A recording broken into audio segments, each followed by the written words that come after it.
nhớ rong ý trồng nhẹ trồng gì trồng không trồng như thế đời ý nu nói ra ý nu và chở chạp đời và dù lo luôn nó chỉ tao bỏ đồ lên nào họ nói do bé tụi giờ tao ta chỉ nên do cho lò và đau khoa chứ mùa tê cam bom bảy dùng đi nó lọt trời lon dầu thì nằm mòn tới mỗi tu lọt trời cho họ chân tới nè ta chỉ tuần tới họ thay đâu ý dầu ở trời sắp đời bé trộn không như sợ đời lên tư bao thì nó kia thì giờ bị đã chín à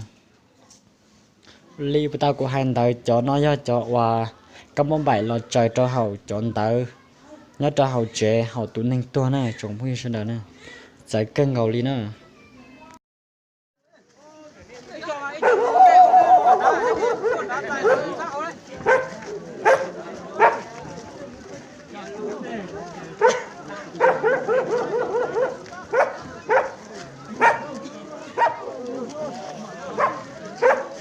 tôi đẩy sát小长你看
bây giờ trái này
đã tiền cho lợn ấy,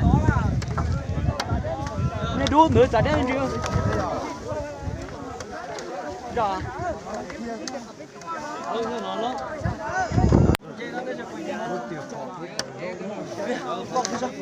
Bao nhiêu kia? Rồi chưa? Coi, cái tháo cái lần đó nó.